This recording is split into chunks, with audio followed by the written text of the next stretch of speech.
What is normal at 3 p.m., but terrifying at 3 a.m. I was living alone at the time and went to bed a little after 10 p.m. I was in that weird not fully asleep, but tired as fuck state. Doorbell rings. I wake up full of adrenaline thinking maybe I had dreamed it. Doorbell rings again and a knock follows. I quick put pants on and go downstairs. I turn the outside light on and open the door just as a man is walking away. He turned around, walked back and proceeded to be super apologetic. Turns out it was a neighbor from a couple blocks over. Male person accidentally delivered my pay stub to him. He wasn't sure if it was a stub or my check and didn't want me to go without my paycheck if that's what it was. Nice guy. I thanked him. But he freaked me the fuck out. I was living alone in an apartment and it was 11 p.m. at night and I was half awake watching TV. I heard someone banging on my door and I literally jumped off of my couch with adrenaline shooting way up. It turned out to be the maintenance guy that had to fix a minor leak. He was in and out in about 10 minutes, but it took me like half an hour to calm down enough to relax. Once I had it, when I had just started using Discord, that I accidentally stayed in an empty voice chat of a large Discord server overnight. Suddenly, at 2 a.m., someone sends a but command and my speaker starts blasting, "Pain. You made me a believer.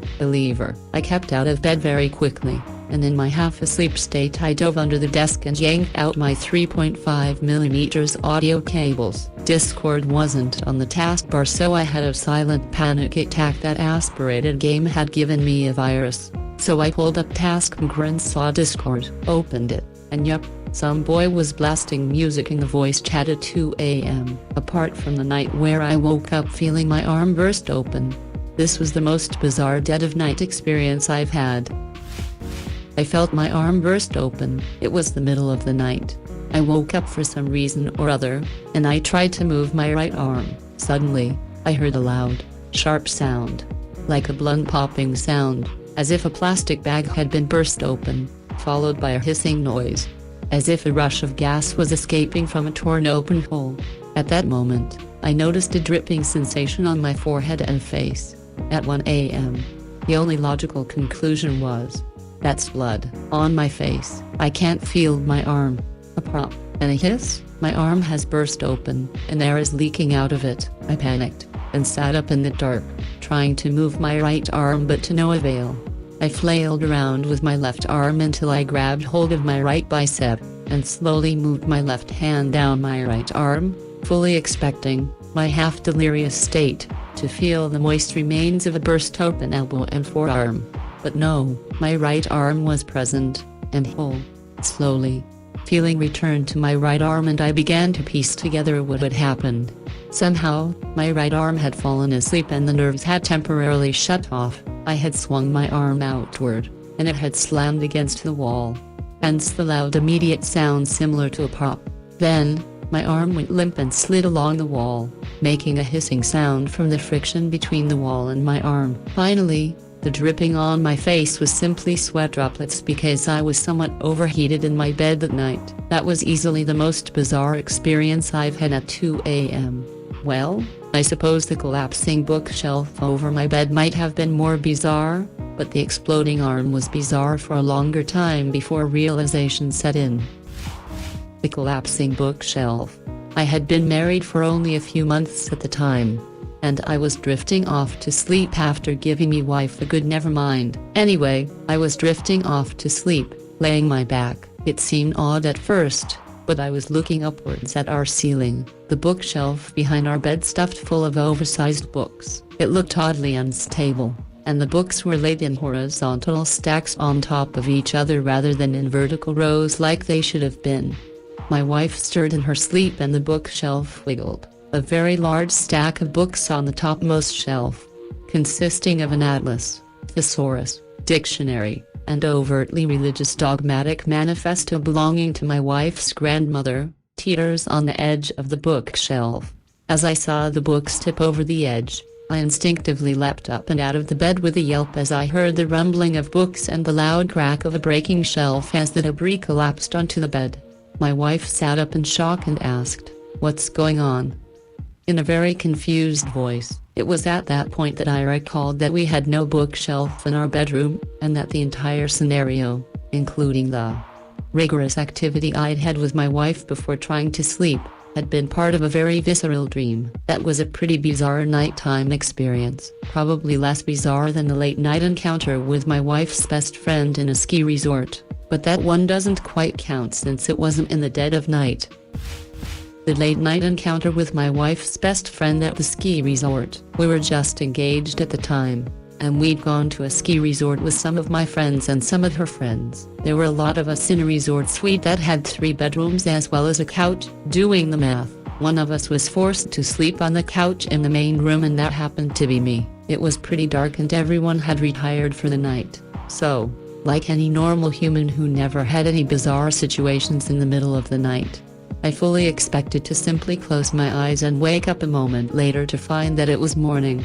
But my brain was having none of it, and I recall having a horrid dream about some kind of slug person trying to get into the room through the vents, like the xenomorph but much slower and slimier. I was startled awake when I felt a hand grab my shoulder, and in my slug-fueled state, I leapt off the couch with a gasp. A smaller female form jumped away from me, stumbling backward against the corner of the coffee table and staggering sideways from the impact. Both of us paused for a millisecond as we tried to process the situation. No one else woke up, so I asked my fiancé's friend just what the heck she thought she was doing. She was very embarrassed and said that I had been calling her name as she had left her room to get some water to drink, and that when she came over to ask me what was up, I didn't respond, and so she tried to shake me awake.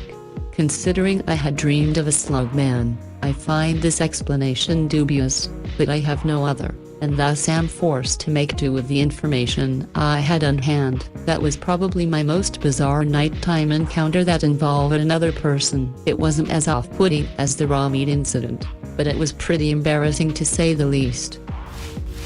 What's funnier is my wife came running, and when I explained what happened she was like, "Seriously? You're a grown man," and went about soothing the baby, who at this point didn't want to have anything to do with the scary furry-faced person who'd just yelled. I went into the kitchen, and about 2 minutes later I hear a howl, the cry of a baby. She comes barreling out of the bedroom and says, "Holy shit, get rid of that damn toy." Turns out it was some toy that had a button on its chest, and it was in a bin of toys, just hair trigger ready to go. Walking into the room was enough to set off that tickle me landmine. I was a kid in the 90s. One year for Christmas, my sister, age 7-ish at the time, got this remote-controlled doll. It was a baby in a walker that would move and laugh whenever you drove it forward. Well, sometimes it moved by itself, and it laughed. It had a generic high-pitched baby laugh, something that was a little annoying when you expected it, but was very creepy, randomly laughing in another room. This thing came alive at random times. It would move constantly for a bit, then be still for hours or days before you hear a baby laugh coming from a closet. It didn't move without batteries, or this story would be much different. We figured that the radio frequency for the remote control was the same as a nearby radio station or something, so it would pick up random signals. The doll went to a farm pretty quickly. Edit: I think this is the doll. https://2.b/b8a3j85c. I had 2 Furbies. They could detect motion, and that would trigger them to speak. Mine talked the most at night. Baby Furby would say he was scared or cold, and adult Furby just kind of rambled on, as they do. Had to start keeping them in the closet. They still spoke at night while in there. I could hear the muffled whine of baby Furby being scared through my closet, and I'd just sit there absolutely terrified. 90s toys were a nightmare. I still remember the day my mother and 7-year-old me both agreed to throw my Furby in the trash. It just started randomly making sounds while sitting on the dresser in the far corner of my bedroom. My mom happened to walk in my room and witness it. I had a super active imagination that caused a lot of nightmares, and I was glad to finally have confirmation from my mother that my Furby was in fact creepy. I had a Furby and it got so annoying I removed the batteries. But it turns out, I learned years later, it actually had another smaller battery in it that kept it powered so you wouldn't lose what you'd taught it in between changing batteries, so randomly it would still make noises and start talking even with the batteries removed. I got so spooked I threw it away. I kind of wish I'd kept it, knowing it had a smaller battery and it would have made it a lot less scary lol.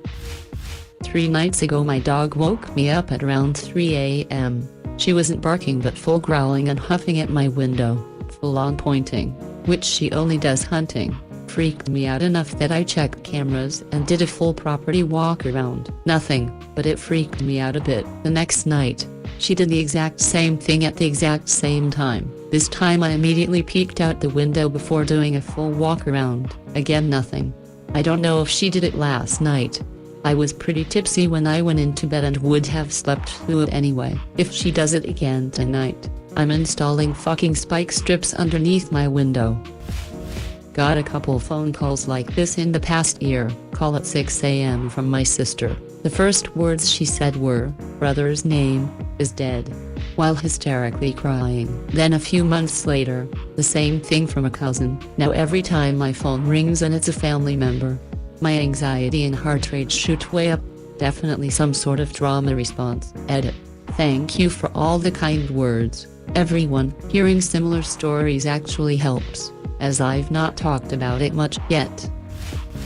When I used to play a lot of late shows getting home to 3 a.m. I'd just drag some of my shit in the living room before going to bed. One of the things was a rolling hardware case that's like 4 or 5 feet tall. Then after a couple hours I'd wake up to get some water and that fucking thing would catch the corner of my eye on the way to my kitchen and freak me the fuck out like why is some dude standing by my front door? I was home alone once, waiting for my cat to come back inside. My bedroom had a door to the backyard, and I had a set of sleigh bells dangling from the outside knob the cat would jingle when he was ready to come in. Well, I had fallen asleep waiting and woke up around 3:30 to 3 separate, distinct, intentional sounding jingles at the door. I got up and opened the door to let the cat in and there was just nothing outside. No cat, no wildlife, no human waiting to murder me, just nothing. I locked the door and got back in bed, but it scared the shit out of me and I didn't get back to sleep. And don't worry, the cat came home in the morning. We don't go in the woods at night. We don't even look into the woods at night. There are things out there. And if they even think you're looking at them they will get you. We close the curtains. Or if there aren't any curtains we just try to keep our eyes from drifting to the window. Also, we keep some kind of light and sound going. You can't be got if you're in the light and listening to something. But also you don't want too much or too little light, because the things can hide in strong shadows. Primal fear will win over logic and realism every time. Our house backs up to a field that has tall grass. It was a late summer night with a ton of stars out. It's very dark because we live on the edge of a farm, suburb area, so not a lot of household or business lights. A few weeks prior we had friends over and watched fireworks from all the neighboring counties in the field, so there would be nothing to block our view, and the field had a ton of fireflies. At night the fireflies were out again, so I went into the field by myself, and after a few minutes I noticed something bounding through the grass about 100 yards away. I noped out of there so fast and didn't stop running through our little forest area, then our backyard and across the deck until the door was shut behind me. Never again.